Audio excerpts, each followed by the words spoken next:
c'est sans controverse.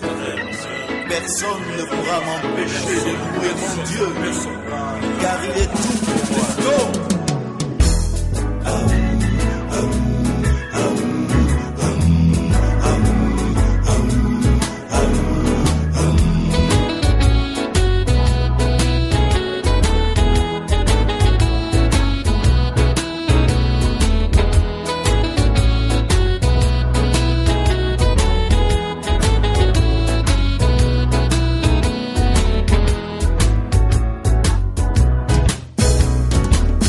Rien ne peut m'arrêter de louer mon Dieu. Personne ne peut m'arrêter de louer mon Dieu. Rien ne pourra m'arrêter de louer Dieu. Je le louerai avec ma voix.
The Gaza Strip, a land of 365 square kilometers, about 141 square miles, home to 1.7 million people, stuck between the Mediterranean Sea, Israel, and Egypt. Often described as the most crowded place on earth, a place of suffering and starvation. Gaza is still the home of quite a few millionaires, while others, described as refugees, live off United Nations charity. These images, filmed in January 2015, are indeed very different from the usual story, based on the fact that for TV watchers, misery is always a more interesting story than reality. Supermarkets full of goods, luxury cars and houses, malls, are the other side of a coin which always falls on the same side, in order to present a certain negative narrative.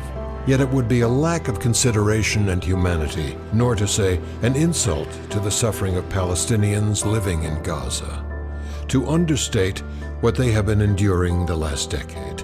Rather, the question that one should ask is, who is responsible?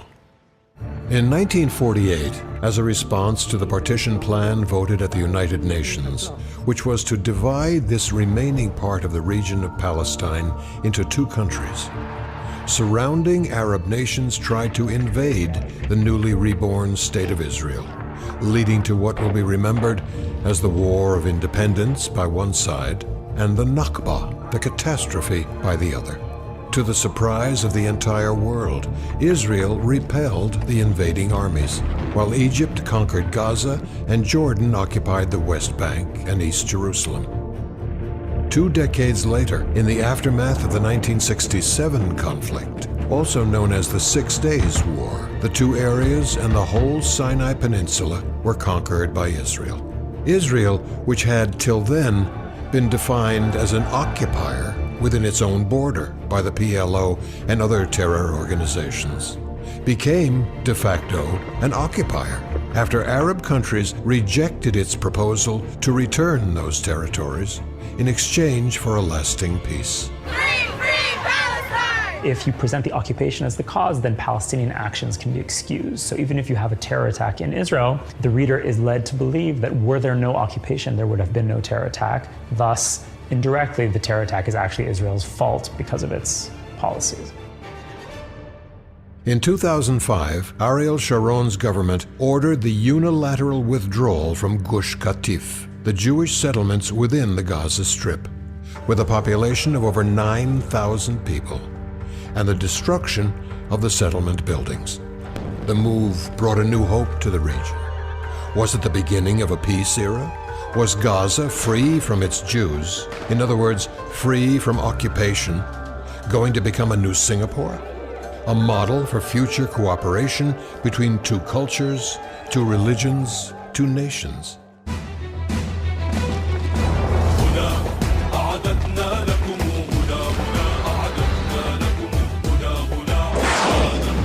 This hope didn't last long. Within months, Hamas, a group emanating from the Muslim Brotherhood, whose stated goal was the destruction of Israel and the extermination of the Jewish people, and defined as a terror organization by the US and the European Union, won local election and organized to strengthen the power of the Palestinian Authority.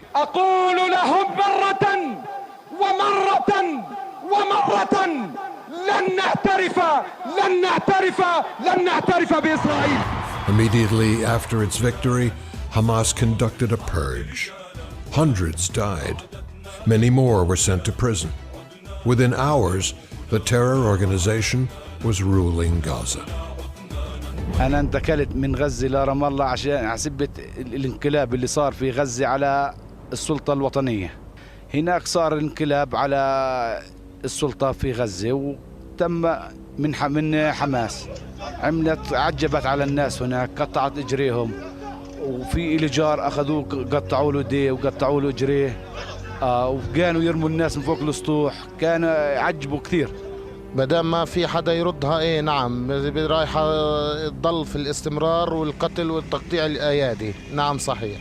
حماس كل واحد بينتمي الى حزب غيرها يسحبوه الى السجون ويعذبونه ويجرجروهم في السيارات ويقتلون كل يوم، يعذبون كل شخص. فمشان هيك الاهالي بيشردوا قاعدين قديش غرقوا في البحور وفي مصر. When Hamas took over in the military coup in June 2007, the military coup lasted 3 days. I don't know how many examples you have in the world that the military coup is taking only 3 days. In Gaza Strip, it was well understood that there's only one chair, and the question is who is going to sit on this chair? Either Fatah, as it was up until June 07, or Hamas. I was not surprised that Hamas took over because neither under Yasser Arafat nor under Mahmoud Abbas, none of them fought against Hamas in Gaza Strip. لن أخفي سرا حينما أتحدث أن هناك كنا خصوما ما قبل الحرب مع حركة حماس في قطاع غزة. عندما نتحدث عن هذا الموضوع نكون دقيقين، فهناك من أعدم من العملاء في أرض الميدان، وهناك من قتل ظلما، وهناك من أطلق النار على أطرافه أيضا ظلما من مجموعات كانت ملثمة وكانت محسوبة على حركة حماس. I remember Hamas even before it became under the name Hamas. It started under the name Mujamma Islami, a group headed by Sheikh Yassin. Started it almost in 1982 as a reason because of the Israeli-Egyptian agreement, peace treaty, and it started to be, for them, dangerous situation that might be an autonomy and a competition between the Palestinian terror organizations. The objective of Hamas is to liberate their land from the Israelis. ستبقى المقاومة قائمة إلى أن تتمكن من تحقيق أهدافها وتطلعات شعبها بإذن الله عز وجل، ونعتقد أن الاحتلال إلى زوال. Now, by their land, they don't mean the Gaza Strip. They mean the whole of Israel, the Gaza Strip, the West Bank. They mean the whole territory. Their objective is to remove Israel from that, the Israelis from that. Their charter requires them to do that. When they suspected someone from within Hamas ranks to be a collaborator with Israel, just suspicious. Never mind if they didn't need facts. It's not a tribunal. His death was inevitable. When they lost two of their arch-terrorists in Rafah, they just picked up from the street 3 people because they had to show the people that they are running and ruling the area. And they killed them in the street with no trial, blaming them for supplying Israel with the information. Soon after consolidating their power, one of Hamas's first moves was to defy Israel by firing hundreds and then thousands of rockets into the Jewish state, while complaining of still being occupied. That led to the first conflict between Israel and Hamas in 2009, and a second, more deadly one in 2012. Yet while the situation remained explosive, it was Hamas's abduction and murder of 3 Israeli teenagers in the West Bank, which started the 2014 summer war. More than 2,000 people were to perish in what Israel called Operation Protective Edge. بسم الله الرحمن الرحيم. أعتقد أن الاحتلال الإسرائيلي ليس بحاجة إلى خلق مبررات وذرائع لارتكاب جرائم وشن حروب ضد شعبنا الفلسطيني. لم يكن هناك ثمة مبرر إلا أسباب، وهي مقاومة مشروعة كفلتها القوانين والشرائع الدولية. هذه الحرب التي كانت على قطاع غزة لأن أبناء الشعب الفلسطيني في قطاع غزة وأبناء فصائل المقاومة وتحديدا كتائب شهداء الأقصى حاولوا الدفاع عن الانتهاكات الصهيونية التي قامت. شوف، الحرب دائما بحاجة إلى طرفين. هناك طرف أول مسؤول وهناك طرف ثاني ينجر ويصبح بالنهاية أيضا مسؤول على النحو الذي تفعله إسرائيل. ولكن هناك تواطؤ بالتأكيد يعني دولي مع ما تقوم به إسرائيل.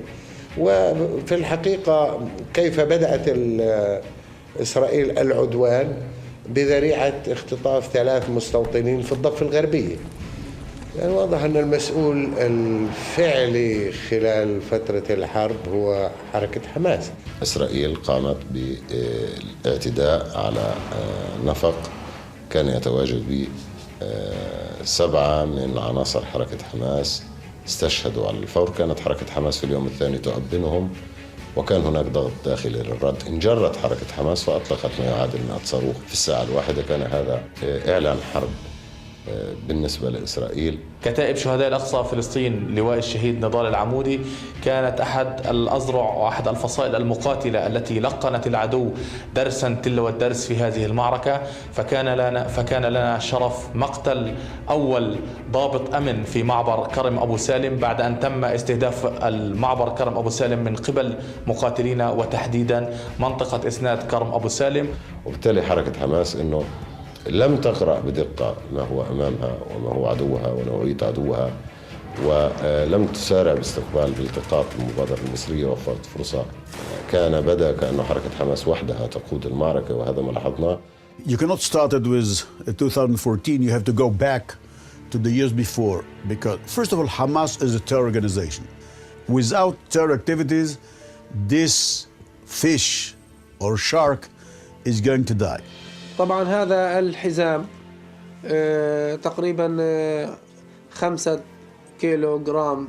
طبعا هذا يحتوي على مواد شديدة الانفجار، وطبعا به عدد من المسامير ومن الشظايا الصغيرة التي تحاول أن توقع أكبر عدد من القتلى.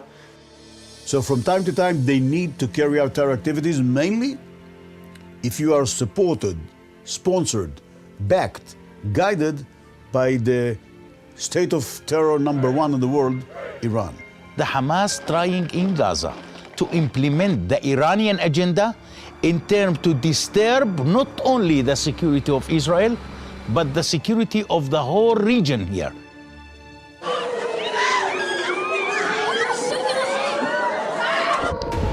Due to the increasing number of Hamas's rockets indiscriminately targeting Israeli civilians, the world understood Israel's need to stop the aggression and presented a rather balanced point of view. There's a difference between Hamas, a terrorist organization that's indiscriminately attacking innocent civilians in areas where there are innocent civilians in Israel, and the right of Israel to respond and protect their own civilians. But as the number of casualties increased on the other side, the Hamas strategy became clear.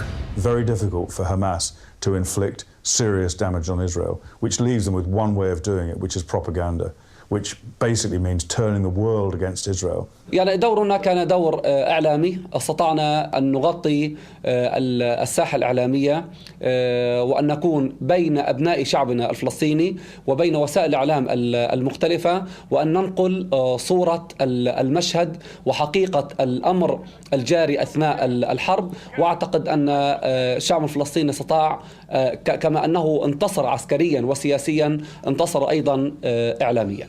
Pictures do not need any explanation on the context, because in every war waged in civilian urban places, there would be civilian casualties. And then to explain Israel's position, you have to go from the direct effect of pictures to explaining the context.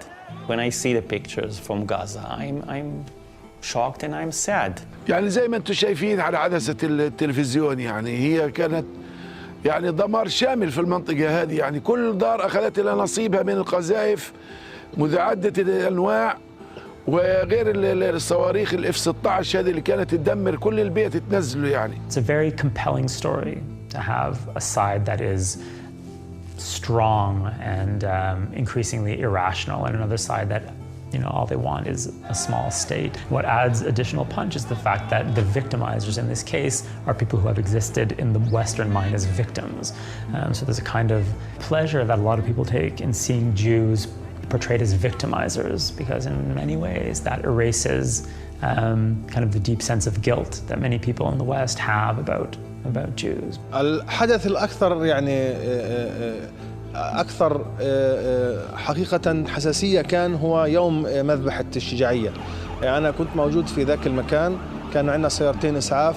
لكن نقول نحن كطواقم دفاع مدني وكرجال إطفاء وإنقاذ وإسعاف، يعني رأينا ما رأينا في مناطق عديدة. رأينا في شرق رفح وفي شرق خانونس، كذلك في شرق المناطق الوسطى وفي شرق الشجاعية. تم خروجي من المكان بأعجوبة، إلا أن رجال الدفاع المدني وسيارات الإسعاف بقيت في المكان. If you look at media coverage from Gaza this summer, and this is true of the previous conflicts as well, you'll see that there was a war between the Israeli military, tanks and soldiers and airplanes, and on the other side, Palestinian civilians. Now, if you look at the facts of what happened in the summer, you'll notice that more than 60 Israeli soldiers were killed, that more than 4,000 rockets and mortars were launched from Gaza, meaning there's an army in Gaza. The Hamas has spent millions of dollars erecting a network of tunnels under civilian neighborhoods in Gaza. They had weapon stores in civilian homes. They had erected a pretty significant and impressive military apparatus underneath the Gaza Strip. We know that the system works with 3 types of tunnels. We have the tunnels that are being used to smuggle from Egypt into the Gaza Strip weapons, food, or machines in order to build rockets inside the Gaza Strip. We have the tunnels inside the cities in order to supply them with kind of headquarters. Once they need, they go down underground instead of living above the ground.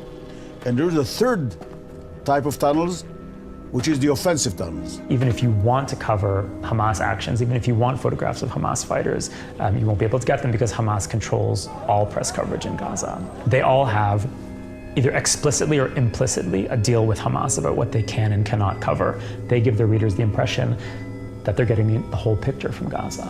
But of course they're not, and not informing readers that that's the case is a major failure of journalistic ethics. Journalists, when they used to work in a territory which is dominated by the organization, they could broadcast only issues that were allowed by the organization. Hamas, during the war, launched a rocket right outside the AP bureau in Gaza City. Directly in front of the bureau, there was a rocket launch. The staff in the bureau witnessed the launch, but didn't report it. Ambulance was running into a hospital as so-called injured people. Nobody paid attention. Who are the injured people? Are there civilians? Asymmetric conflict or conflict against terror organization, it is very difficult because the other side usually does not distinguish itself from the civilian backgrounds. They don't always wear uniforms and they take military activities from civilian frameworks. So this verification of the military character of the target is not an easy task. يعني كان واضح أن أكثر من 90% من الشهداء هم من المدنيين وأن جل هؤلاء هم من الأطفال والنساء والشيوخ. أرفض أن أجيب عن عدد القتلى، هم ليس بقتلى، هم شهداء لهذا الشعب الفلسطيني، وغير مقبول أن نتحدث عنهم قتلى. هؤلاء الشهداء كان النسبة تقريبا ل70 أو 75% من عدد الشهداء هم من المدنيين، وتقريبا 25 ل 30% هم من أبناء الأذرع العسكرية التي قاومت العدو الصهيوني في قطاع غزة. I'm sorry to say, it's nonsense. We know exactly who was a terrorist. They were people who are assisting the terrorists. Once you are working with terrorists, you are a terrorist. Hamas and the Hamas Health Authority would have you believe that they're all civilians, and they actually had a policy of telling their own people always to report every death as a civilian casualty, not as a fighter. But there's been independent analysis done, and so far they calculate that somewhere around 50% of the total number of people killed were innocent civilians. Of that 50%, they weren't all killed by IDF action. There was a proportion of them who died from natural causes. You can't have a population the size of Gaza going through a number of weeks without any natural deaths. When it comes to proportionality, there is much misunderstanding of the concept. It's about comparing military advantage and expected civilian casualties. It's not about the death toll of civilians on both sides. 7 Israeli civilians were killed, and it's disproportional because 700 Palestinian civilians were killed. That's not a comparison. The comparison is, in each and every attack, what was your military object and what is the civilian casualties expected.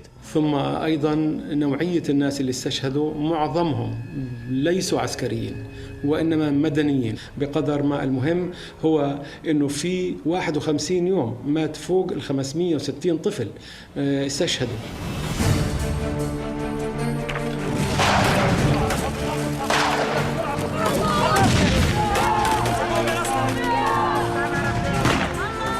It is difficult to argue with these figures, since the definition of what is a child is very different in many places around the world. And children are being trained to kill by Hamas and used as propaganda tools. For instance, among those 560 children declared killed by the IDF, a large majority of them being boys, 20% of them were above the age of 15. A number of them were 17 and older. One has to remember that Hamas fighters don't wear uniforms. Drafting children under 15 is a war crime. People over 15, even if you and I can look at them as children, it's not even a war crime to have them fighting. Of course, states that have signed and ratified the conventions on child rights do not draft children under the age of 18, and that's the rule in Israel. But that's not the rule for Hamas, and of course, sometimes they can use children even beneath the age of 15, which is a war crime. Since Hamas and other resistance movements in Gaza controlled the media and became the only source of information reported by the media, it became a common opinion for government representatives that the IDF was conducting a war against Palestinian civilians.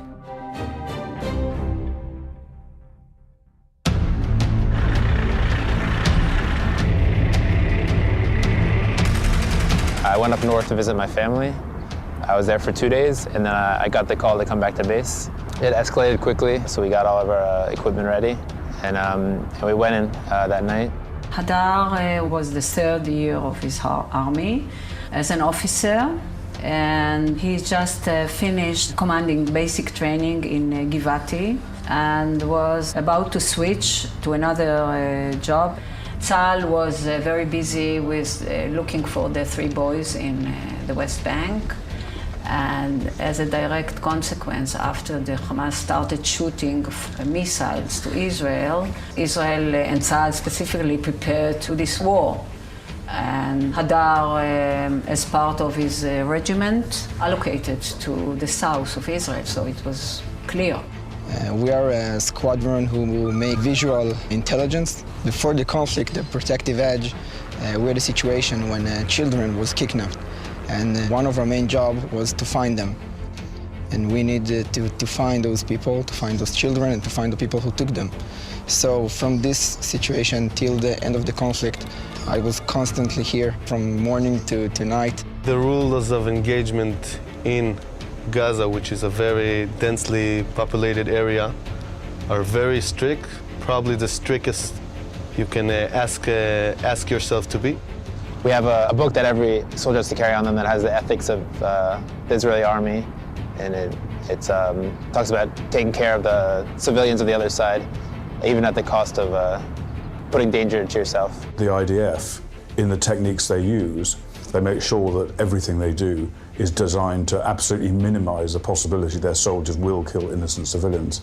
And I don't think any army in the world has as sophisticated a method of trying to do that as the IDF. And part of the reason for that, obviously, is the fact that Israel has a strong morality. We have a real-time video. You can see the forces on the ground, we can see people, we can see vehicles.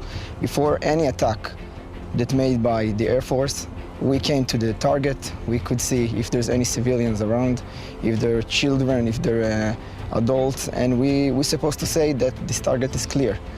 No bomb was launched before we said that the target is clear. A lot of strikes are happening like this. You come to the place where you need to release the bombs, and until the last second you release the bombs, you can still have an order to abort the mission, because by intelligence and by drones and by video, they realize that a civilian is even approaching the house, or there's a car on the road and they don't know who they are. So in the conflict, at least 6-7 times I was in a situation where, very close to the point where you have to drop the bombs, I was aborted because the target wasn't clean.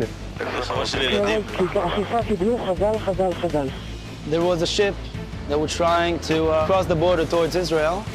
We already had all of the permissions and stuff to stop them. And the only thing we could do to stop them was to shoot their mortar to stop the boat. There were 3 people on the boat. One of them was a kid. So immediately when we started to come and sail towards them, he jumped on the engine and hugged it that we couldn't do anything, and we didn't. And I remember that was one of the bombing in my own city. I get a phone call from my mother. She's saying, "Oh, everything okay?" And I can hear my sister in the background, and she's nervous. And I understand she's just a kid. And she tells me, "Keep doing what you're doing. You're doing it great."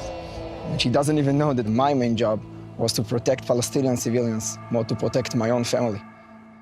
If they do believe that there are civilians there in that target area, they will then warn them to leave, and that can be done by a number of means, dropping leaflets, by giving radio broadcasts, sending text messages, making phone calls to the houses, speaking in Arabic. طبعا هذه ديدونة العدو في كل حروبه عندما كان يبعث رسائل للمواطنين بإخلاء البيوت حتى يتفرغ للمقاومة، حتى يتفرغ للمكان، حتى يقصف براحته وبشكل ليس بالحرب الأولى التي تكون بهذه الطريقة. لا شك أن إسرائيل بدأت في البداية فعلا تعطي نوع من التحذيرات خصوصا قبل ضرب أي منزل. إنه يحذروا منطقة بأكملها بالخروج من بيوتها وترك ما يملكون في داخل البيوت. فلما رجعت الناس لقت كل الدمار، يعني كل الدمار في كل البيوت. One thing that the IDF do, they've developed a specific harmless munition which they can drop onto a building and then cause an explosion which warns people to leave but doesn't actually kill anybody or do any serious damage. كان الساعة 5 الصبح نهارا. إسرائيل ضربت صواريخ صغيرة تحذيرية علينا فوق بالسطح، وضربت كمان صاروخين تحذيري في بيت الدرج. طيب ليش ما شردتوش؟ احنا كنا مفكرين انه هذا ضرب مدفعية او عشوائي، بس هو طلع صواريخ تحذيري. كان في منه. كانوا يحذروا الناس يقولوا اطلع من الدار، بدنا نقصف الدار. بيقصف الدار صاروخ صغير، بعدها ب5 دقائق بيقصفوها كبيرة وبنزلوا. طواقم الدفاع المدني في ليلة كانت ليلة ساخنة في قطاع غزة. اتصل علينا الأهالي من منطقة الشجاعية بضرورة حضور طواقم الدفاع المدني لعمليات إخلاء المواطنين المصابين من المكان. تم التواصل مع الصليب الأحمر، وهي الجهة الرسمية التي يعني نتواصل معها بضرورة التنسيق في المناطق المتاخمة والمناطق الحدودية. الصليب الأحمر يعني حسب ما يأتي إليه من تعليمات تأخر هذا التنسيق. جمعت القوة بالكامل في موقع الدفاع المدني، وقلت لهم الحكاية من البداية أنه لا يوجد تنسيق في هذه المنطقة الحدودية. من أراد أن يخرج على عاتقه الشخصي ويضع روحه على كفه ويتوجه إلى منطقة الشجاعية. فلم أجد شخص واحد يتوانى عن هذه المهمة، لم أجد شخص يبقى في الموقع حتى يحرس تنهار من هذه الصواريخ التحذيرية. لذلك كنا نتوجه إلى المكان ونجد ونرى بأم أعيننا هذه الصواريخ التحذيرية. لذلك كنا نقول ونحذر المواطنين أنها هذه ليست صواريخ تحذيرية، بل إنها صواريخ قاتلة كانت تؤدي على الممتلكات وأيضا على الأرواح. While hundreds of thousands of casualties are counted in neighboring Syria, against a background of general indifference, some 2,000 casualties after 51 days of war in such a highly dense area could not be regarded as a genocide, as Hamas propaganda would want to make us believe. Yet every civilian death is a tragedy that should be avoided at any price. And since the IDF seems to have taken all possible precautions in conducting this fight against Hamas, the question remains, who was responsible? If you're fighting in a built-up area, fighting in a civilian population, it's impossible to avoid casualties. It's impossible to avoid mistakes. Technology goes wrong. Weapon systems, missiles, even hugely expensive, sophisticated missiles sometimes go to the wrong place. Explosives often are unpredictable. People get confused in the heat of battle with the noise, the shouting, their comrades maybe getting killed beside them, lots of different people moving around, the smoke, the fear.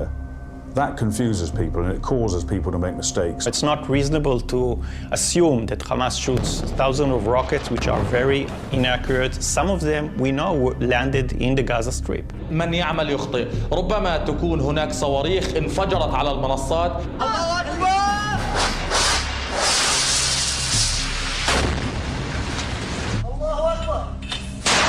Generally speaking, the civilian casualties in Gaza are attributed to Israeli airstrikes.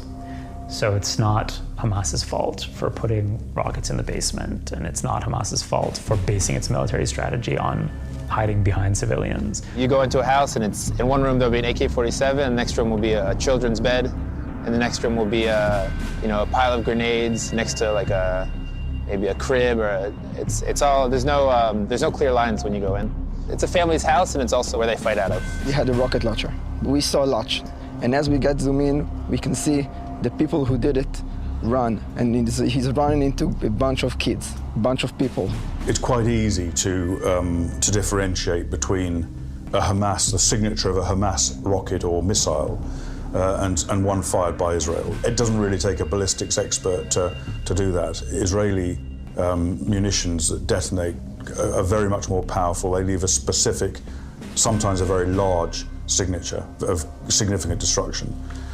Hamas missiles and other missiles fired out of Gaza, on the whole, tend to be less powerful, and they tend to be packed with shrapnel, which is intended to tear people apart. We can see here an example of this is a Hamas rocket that would have hit a building within Israel. You can see the very clear signature of that rocket.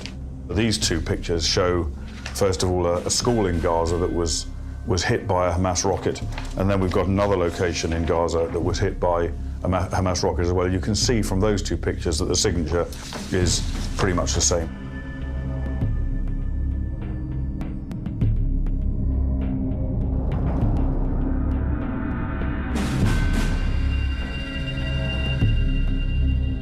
In a report published on March 26, 2015 by Amnesty International, it is stated that not only did Hamas repeatedly launch unlawful attacks during the conflict, killing 6 and injuring civilians inside Israel, but in many cases their rockets fell back into Gaza, causing damages and killing innocent civilians. The report specifically points out that the 13 civilians who were killed on July 28th in the Shati refugee camp were likely killed by a Palestinian rocket misfiring. Israel is using its own rockets and missiles to protect their people. Hamas is using his people to protect his rockets and his missiles. Hamas gaining power and gaining money, while more and more Palestinians has been victimized in the Gaza Strip. The recent war in Gaza last summer, no doubt that the Hamas used the Gazan people as a human shield. ولا يعلمون أن الشعب الفلسطيني قد طور من موته ومن بحثه على الموت، ولذلك أصبح الموت عند الشعب الفلسطيني صناعة تجيده النساء، تجيده كل من في هذه الأرض، يجيده الشيوخ، يجيده المجاهدون، ويجيده الأطفال. لذلك شكلوا دروعا بشرية من النساء والأطفال والشيوخ والمجاهدين. في الحركة ندعو شعبنا إلى اعتماد هذه السياسة لحماية البيوت الفلسطينية. كانوا اليهود يودوا مساجات على القريبين على الحدود على السياج أنه عزبت يخلوا المناطق، وكانوا حماس المقاومين يمنعوهم يطلعوا من المساكن وما يخلونا نطلع نهائيا. قال ما تردوش عليهم، هذول كذابين ومش رايحين يقصفوا. حسبت انه كان لهم امنين من السكان، يعني حسبت انه اليهود يخافوا ما يقصفوش السكان. يعني كثير جدا أنا رأيت بعيني، وسيشهد ذلك أخي مدير العمليات الأخ أخونا رائد دهشان بذلك، لأنه كان موجود معي في هذه المواقف، أن كثير من الناس هدمت بيوتهم فوق رؤوسهم ولم يخرجوا من البيوت. نعم خرج الكثير منهم خوفا على أطفالهم وعلى شيوخهم، ولكن الكثير منهم بقي في أرض الوطن، بقي في أرض في بيته حتى قصف البيت على ساكنيه، ومع ذلك صبر الشعب. أبو حمزة البلتاجي بيشتغل في إسعافات. إجا يوم الحرب أخذنا عند دار خالتي، قالنا تعالي بس اطلعوا. إجا كل الإسعافات هنا حملونا وضلوا للساعة في كتير فاستشهدوا. بعدين دار خالتي ضلوا. ليش ضلوا مش عارفين، قال خلينا مش حرب هيك، فهيك ضلوا. بعدين ضلوا يتصل على كل العالم، قال طلعوا نصهم ضلوا نص، واليهود تتصل اطلع اطلع اطلع ما رضوا شو. I saw with my own eyes how people get fired, rocket get fired from an hospital, and near children and near grown-up people. The most of the casualties around this conflict was just because Hamas chose to put the Palestinian civilians on the fire line. That's why they hiding in cities, neighborhoods, refugee camps, knowing that it's very complicated for Israel to hit those terrorists once they're hiding amongst so many people, civilians. The Israeli army has repeatedly accused Palestinian militants of shooting from within densely populated civilian areas, and that is precisely the type of setup we have right here. This map, published by the UN, shows sites in Gaza which were hit and damaged during Operation Protective Edge. The red dots represent damaged areas. But let us see behind this point.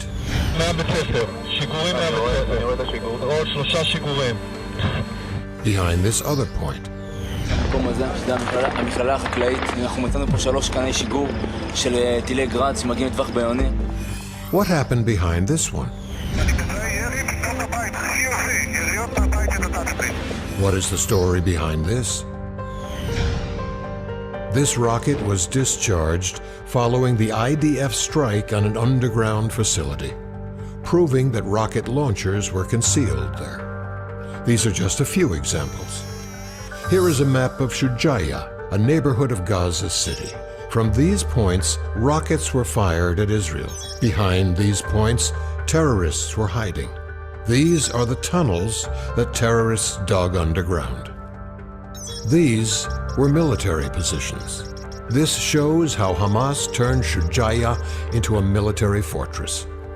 But Shujaiya is just one example of the fact that the Gaza Strip was a web of terror activities.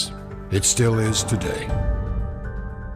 أنا بحس لما بشوف إسماعيل هنية يعني بالذات لأنه عايش كان معنا في غزة وأشوفه قاعد ومتربع وشغلات زي هيك بقول يعني ليش يعني إحنا الله كاتب علينا التعاسي وهم لا ليه يعني هم ضلهم ببيوتهم وإحنا طلعنا من بيوتنا شردنا. هذا العدوان بدأ وكانت حركة حماس مكشوفة ماليا يعني لا يوجد معها ما يغطي حاجة الناس وبالتالي هي رأت في بعض المساعدات الآتية من الخارج أنه يمكن أن تغطي هذا النقص لتظهر باعتبارها هي مسؤولة وراعية حقيقية. لهذا حدث بعض المشاحنات أنه لم تقبل حركة حماس بأن تقوم مؤسسات توزع دون الشراكة معها حتى تغطي العجز المالي الذي تمر به وتبدو كأنها كما الحمل ثقيل جدا جدا وشيء من العدالة مطلوب يعني في توزيع المواد الإغاثية على الناس. طبعا هناك من يتهم حركة حماس بأنها سعت إلى الاستحواذ على هذه المواد الإغاثية ووزعتها بطريقة غير منصفة. The one who committed the genocide is the Hamas, because the Hamas is offering their own innocent people for such kind of war. There were 2 reasons for Hamas's use of human shields. One is to prevent the IDF from attacking your position, to destroy your fighters or your weapons or your communication systems. If that doesn't work, if the IDF nevertheless do attack, then it's also a bonus for Hamas because it gives them the propaganda they need. Every conflict has its code name, its heroes, and unfortunately its victims. According to the Palestinian culture, those victims are martyrs, and some of them became icons, symbols of the whole conflict. A well-known story was the one of Muhammad al-Dura, a child supposedly killed by the IDF, later proven in a European court that Muhammad and his father were the victims of a Palestinian fire, or perhaps victims of a staging for propaganda purposes. 14 years later, most of the world still believes that the IDF is guilty of this tragedy. There is no doubt that another tragedy, which occurred on a Gaza beach on July 16th, in which 4 children were killed in what was attributed to either an Israeli airstrike or a warship shell will forever remain the icon of this terrible war. منظمة وإرهاب دولة يمارسه الاحتلال ضد أبناء شعبنا الفلسطيني، وعلى وجه الخصوص شهداء أطفال البكر رقبتها وسائل الإعلام، وهي أثناء لعب الأطفال وبعد قصفهم. There were two very large blasts. Civilians were hit and killed in Gaza, including 4 children. The first question one should ask, though, would be why so many cameras were filming the sea at this very moment? Were reporters expecting something to happen? اجت الاشاره انه القصف على خلف برج الغفري على شاطئ بحر غزه.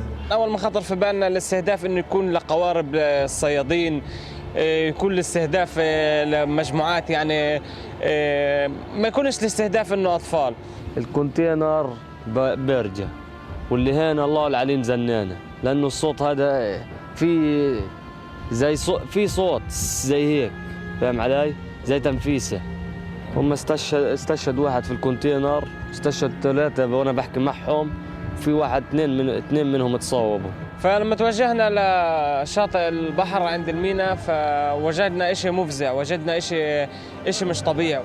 يعني أنا أتذكر أنه عندما وصل الخبر إلى عائلة بكر هرع أغلب يعني عائلة بكر إلى هنا للاستقبال والطوارئ، ويعني الجميع في هستيريا وفي صراخ وفي ذهول وفي صدمة. إسماعيل بقى يعني قبل الحرب بقى يروح على المدرسة وينزل أولاده أخواته يعملوا شاي قهوة مثل الصيادين، يساعد إخواته، بعد ما بيساعدهم يزهق من عند إخواته يجي يلعبوا يلموا أولاد عمه 10-12 واحد ويجوا كل يوم بالمكان هذا اللي احنا قاعدين فيه بيلعبوا كورة وشريطة وبتغسلوا بالبحر. يعني عندهم كمالها، هذا المكان كمالها عندهم. هي المكان اللي موجود في منطقتنا كاملة إنه فاضية فيش فيها حدا ومكان واسع للعب الأطفال.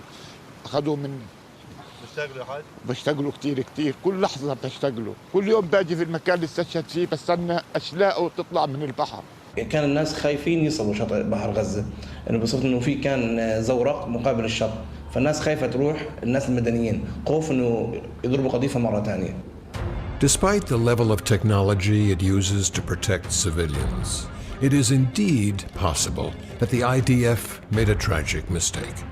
But in the United States, an independent historian and military expert studied every image available on this case from a different perspective and came up with troubling conclusions. When I first heard that the 4 boys had been killed on the beach in Gaza, I knew immediately that we were not getting the real story. When the Israeli Defense Forces issued a statement, Lieutenant Colonel Lerner said that they were targeting specific Hamas terrorists. The IDF had a target, a Hamas terrorist target. We had intelligence pointing specifically to that location. It wouldn't surprise me at all if Hamas deliberately attempted to lure the IDF to attack and kill those children. They've done it many times before on this conflict and in other conflicts. What actually happened was that there was an explosion before the Israelis struck the container. When we study terrorism, we notice that they do something called a double tap. A double tap is 2 attacks in the same general area. So the Israelis fired an air-to-surface missile at the steel container in order to prevent the second tap of the double tap. This was to make viewers think that the Israelis had killed 3 boys who were running from the breakwater. To me, knowing the IDF as I do, it seems incredibly unlikely that it was a deliberate act. So I think what we're probably left with is the likelihood that this was some form of IDF action against what they thought were terrorist targets, which ended up tragically in 4 boys being killed on the beach. I would be very surprised if children were targeted directly and intentionally by any IDF forces. إسرائيل قتلتهم عرفاهم أطفال بيلعبوا لأنه كمان في التلفزيون موجود الطيار لما طلع بقول لها الهدف اللي طلعت له أطفال، قالت له اقصفهم، قال بقول لك أطفال. 4 מבוגרים. 5. בסדר, זו מטרה שהיא מאוד מאוד רגישה, גם ילדים וגם הרבה אנשים שעד עתה יפלו. כרגע אנחנו לא נתקוף את זה כנראה ודאי לא יהיה פה תקיפות. We are trying and putting all of our efforts not to hit innocent people.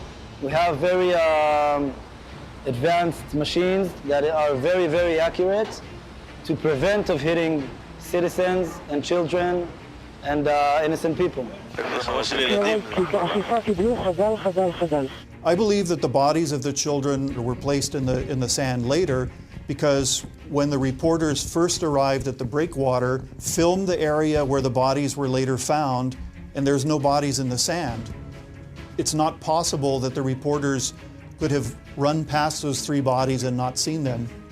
The news industry here, which includes hundreds of news staffers, they've manufactured a simple story that resonates for people. And it's a simple story in which there's a victimizer and a victim. And the victimizer, the strong side, are the Jews, and the victim is the Palestinians. Anything that mars that narrative, anything that complicates the story is left out. The reality is that Hamas want their civilians to die. In some circumstances, they deliberately entice and lure the Israelis into a situation where they will kill their civilians. They deceive them. The main evidence that the IDF did not kill the 4 boys on the beach, there's 2 things. One, the boys were terribly, terribly mutilated, but their wounds didn't bleed. There's no bloody sand whatsoever. The photo of the explosion indicates a projectile hitting the sand and exploding upward. There's no evidence whatsoever of a projectile hitting the sand. There's no fragmentation damage and there's no crater. The second piece of evidence that the IDF didn't kill the boys is that it's very easy to tell the difference between Israeli munitions and terrorist munitions. The signature of terrorist munitions is always round holes because they fill their improvised explosive devices with ball bearings. There are some very clear, close photos of the bodies, and they all have round holes in them. And to me, that proves that they were brought down by Hamas IEDs and not Israeli munitions. The military advocate general has declared that this incident would be investigated by a criminal investigation. Israel is under an incredible amount of pressure from the international community. Will he consider whether or not the favourable economic and political relationship with Israel and between Israel and the European Union should now be reconsidered in the light of the Israeli government's disproportionate response? It wouldn't surprise me if they took responsibility simply to make this issue go away, to say it was an accident, we didn't do it on purpose, we're sorry, we'll compensate the families. One of the few mistakes that Hamas was ultimately accused of during this conflict was to constantly either refuse or break ceasefires implemented under Egyptian sponsorship. Actually, breaking a ceasefire may be considered a war crime, but for Hamas, it is merely a tactic. Actually, Hamas take advantage of the ceasefire and planned an ambush. And what happened with Hadar's group, they were not allowed to shoot. About 8 in the morning, we got to a house that was booby-trapped. We waited outside, we didn't go into it. Another bomb went off, an explosion went off outside the house. And this is just when a ceasefire was starting. We stayed outside of the house that was booby-trapped. We were terribly worried. Of course, nightmares. All the calls, if we got ones, were during midnight. As we were walking, we saw another man to our right on the second story of a building. He had his hands out above the ledge like this. He wasn't looking at us, he was kind of looking straight ahead. And a bunch of us saw him. We looked, we put our scopes, because we have kind of like a zoom, so we wanted to see what exactly he was doing. And he was unarmed, so we weren't going to harm him. It was during a ceasefire. So the company commander decided to go talk to him, see what he was doing in the area. I used to send them, be aware from Amalek, because Amalek used to pick the weakers from the back, you know? So this was my expression to refer to the Hamas. They don't fight up front, they come from back. And he sent him and two people with us to the left. The other 3 of us went to the right. As they got closer, we lost eye contact with them, and we heard shots ring out. And by the time we got back, they had all been killed. Apparently, the man on the second story had set up an ambush, and and they took one of the killed soldiers down into a tunnel. Tunnels that Hamas used, they're very sophisticated, they're wide, they have weapon caches within the tunnels. They worked very hard on these tunnels and spent a lot of money to make them. On our last talk with Adar, he told me, Mom, don't worry, maybe I will be back on Shabbat. I was listening to the radio, and then they started screaming about the fact that Hamas did not respect the ceasefire. Then I began to get into panic. 2 hours after, 1 hour after I heard in the radio, Simcha was not yet home. There was a ring on the bell. I tried to push them back, not letting them coming in. And they have this protocol, they don't say anything. They make you sit and then they read the message. So only at the end I realized that he was kidnapped. And I don't know what word to use. The world isn't looking at the conflict the way I look at the conflict, the way I see it. I know as a pilot, the Air Force did everything in its powers, so I know what I hear around the world isn't true. Why? Because I experienced it. There is almost no end to the war crimes being carried out by Hamas, and these are not being investigated. The trouble is the attitude of Western leaders, of the UN Secretary General, of the President of the United States, of other world leaders, human rights organizations, who fail to condemn Hamas for using human shields. The problem with that is that it encourages Hamas to do more. We didn't come in there to ruin these civilians' lives, and we understand how much they struggled. The shooting of the rockets of Hamas towards the south of Israel is something that no Palestinian believe in it. No Palestinian can imagine that in such kind of shooting rockets we can get the state. احنا بنتمنى ان ترجع السلطه وتسلم المعابر بدل ما هي مسكر المعابر معبر رفح ومعبر بيت حنون ومعبر ايرز. الوضع غزه سيء جدا، يعني ما بقدر ينعاش فيه اليوم. ما بدنا نضل زي هيك مشردين، انا هون في مدينه رام الله واهلي في رفح. بدنا نلتم شمل، اروح ازورهم يجي يزوروني. بدنا يرجع السلام زي اول واحسن ان شاء الله. We would like to approach all these humanitarian organizations to bring back Hadar, our own bodies. This is very important to us. Israel is committed to bring our sons home and would be committed to help the people in Gaza on a humanitarian base if they act accordingly. Hamas is refusing to be part of this humanitarian process. ستبقى المقاومة قائمة إلى أن تتمكن من تحقيق أهدافها. مستقبلنا بإذن الله سيستمر وسيزدهر، وسنصل إلى ما نبتغيه بإذن الله تعالى، وهو النصر على هذا العدو الصهيوني. بحكي بديش السلام، بتمناش أسلم مع اليهود.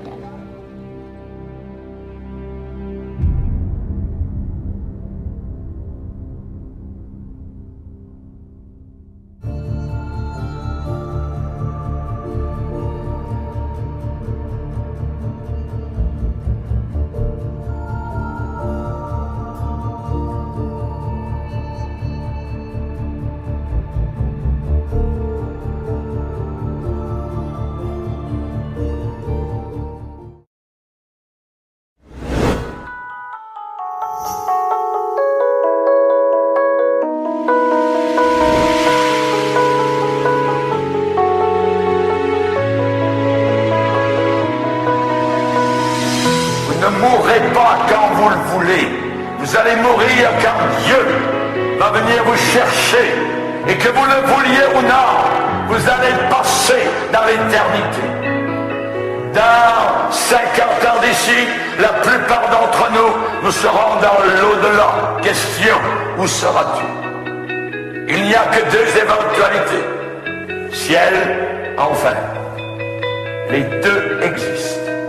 Il ne peut pas exister un ciel s'il n'y a pas d'enfer. Il ne peut pas exister d'enfer s'il n'y a pas de ciel. Les deux existent Et Jésus-Christ, le Fils de Dieu, c'est lui qui nous a enseigné ces choses. Ézéchias a refusé d'accepter la mort quand Dieu a déclaré « Tu vas mourir et tu ne vivras plus ». Il n'a pas donné d'ordre à sa famille, à sa maison. Il s'est tourné dans la muraille de chaux. Il s'est détourné des hommes. Il s'est détourné même du prophète Isaïe, l'homme de Dieu de l'époque. Et il s'est tourné dans le mur blanc, de chaux blanche. Et là, il ne voyait que Dieu. Il parlait à Dieu. Il a pleuré devant Dieu. Il a cherché Dieu. Il demandait simplement quelques années de plus.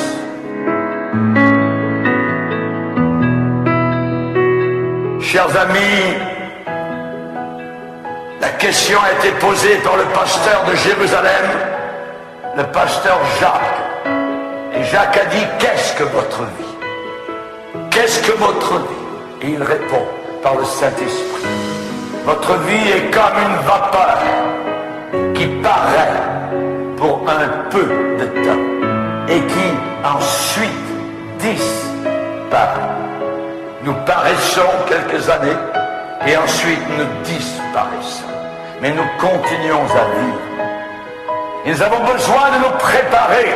C'est la raison pour laquelle la Bible dit, prépare-toi à la rencontre de ton Dieu.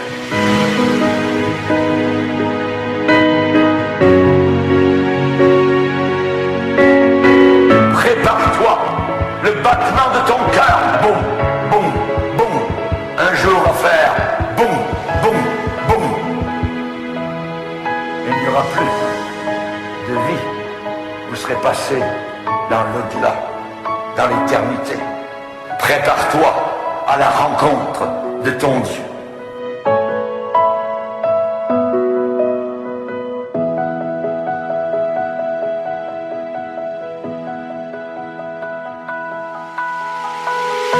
Quand le temps va arriver, le moment défini de la mort, souvent, c'est difficile de l'accepter. Mets ta maison en ordre, parce que tu vas mourir. Tu ne vivras plus. Mets ta maison en ordre, ça veut dire mets ta vie en ordre. Dieu veut de l'ordre. Personne qui vit une vie désordonnée ne pourra passer dans les portes de la gloire.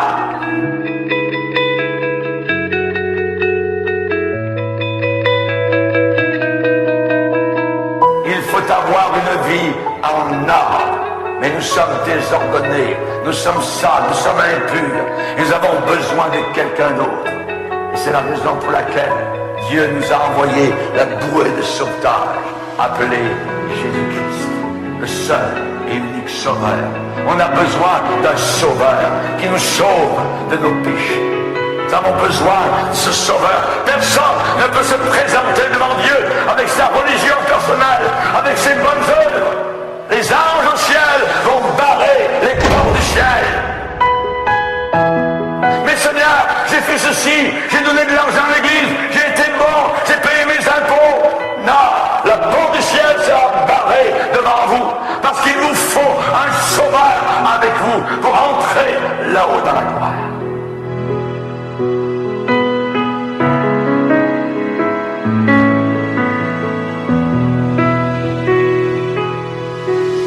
Combien de personnes ont dit, ah vous savez pasteur, moi je me débrouillerai quand je serai là-haut avec mes chums, avec mes amis, tout ça. On va lui parler à Dieu, on va s'arranger avec lui. Vous ne pourrez jamais vous arranger.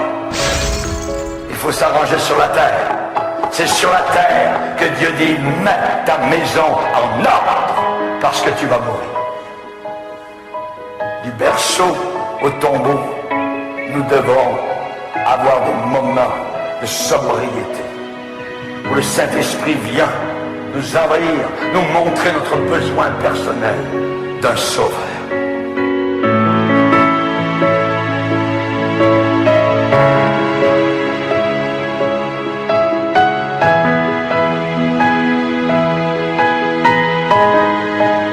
Quand le temps arrive, la mort va frapper. Et il faudra partir. Il faudra tout laisser. compte en banque, la maison, le frigidaire, la télévision, vous laisserez tout derrière vous. Tout restera sur terre. C'est l'homme sale de l'Ancien Testament, Salomon, qui a dit, il y a un temps pour tout, un temps pour toutes choses sous les cieux. Il y a un temps pour naître et il y a un temps pour mourir. Car la mort va frapper à votre porte. Si vous n'avez pas donné votre vie à Jésus, ce ne sera pas les anges qui vous emmèneront dans le sein d'Abraham, dans le paradis de gloire. Ce sera les démons qui vous attireront vers l'enfer, là où il y a des pleurs, des grincements de dents pour l'éternité, pour l'éternité, pour l'éternité, pour l'éternité.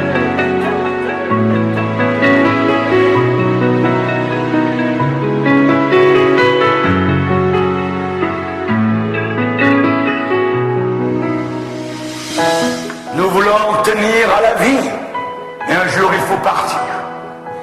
Mais Dieu a mis dans ton cœur la pensée de l'éternité, la pensée de l'éternité, la pensée de l'éternité, la pensée de l'éternité.